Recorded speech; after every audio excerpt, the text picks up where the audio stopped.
Chili peppers are everywhere. They're in your hot sauce, your stir-fry, your curry, your snack aisle. But 500 years ago, they didn't exist outside the Americas. Today, they've taken over the world's kitchens, from Lagos to Bangkok, from Seoul to Sao Paulo. This is the story of how one simple plant, a fruit, not a vegetable, traveled across continents, transformed cuisines, and changed the way billions of people eat. This is the story of chili.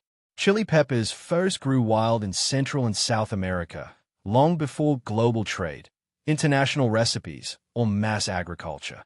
Archaeological evidence suggests humans have been cultivating and eating chilies for over 6,000 years.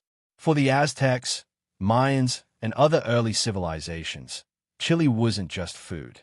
It was part of medicine, rituals, even punishment. Children who misbehave were sometimes made to inhale chili smoke as discipline. From the very beginning, chilies weren't just about flavor. They were about making your mouth burn. In the late 15th century, European explorers crossed the Atlantic searching for new trade routes and spices. What they found was a continent full of unexpected treasures, one of which was chili. Portuguese traders were the first to carry chili peppers across the ocean, taking them to Africa, India, and eventually China.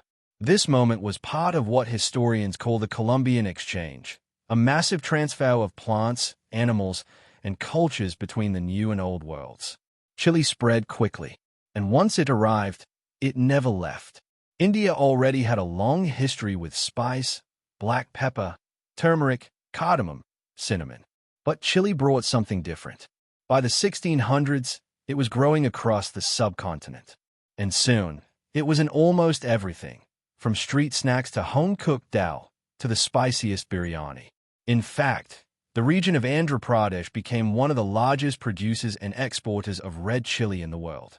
Today, India produces over 1.5 million tons of chili peppers every year. It's not just an ingredient here. It's a national flavor. Chili arrived in China through maritime trade in the 16th century. But it wasn't until it reached the southwestern provinces, especially Sichuan and Hunan, that it truly caught fire. There, it blended with native ingredients like garlic, fermented beans, and a local spice called Sichuan pepper, creating the now famous mala flavor, numbing and hot. Dishes like mapo tofu, hot pot, and dry-fried beef are impossible to imagine without chili. In these regions, spice isn't just taste, it's therapy. Locals believe the burn helps balance the body in humid climates. From the Americas, chili pepper traveled across continents and became a part of everyday life. In Thailand, it's crushed into green papaya salad. In Mexico, it's the foundation of mole sauces. In West Africa, it adds kick to soups, stews, and grilled meats. In Korea, it's fermented into kimchi.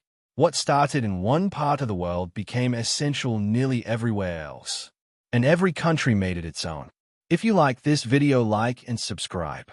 Chili peppers started as a small, wild plant in the Americas. But in just a few centuries, they spread to nearly every corner of the planet. They crossed oceans, cultures, and languages, fitting into thousands of dishes without ever needing translation. In each country, chili became something different. A heat booster, a flavor enhancer, a cure, a challenge, a way to bring people together. And while science tells us it burns, that it triggers pain, and that it's just a fruit filled with capsaicin, the truth is, chili does something deeper. It turns food into memory. It makes meals emotional.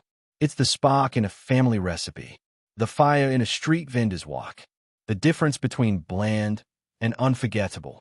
From ancient rituals to modern hot sauce trends, chili peppers have changed the way we cook, eat, and feel. They become more than just spice. They become part of who we are. Or should I say I am, because I am alone.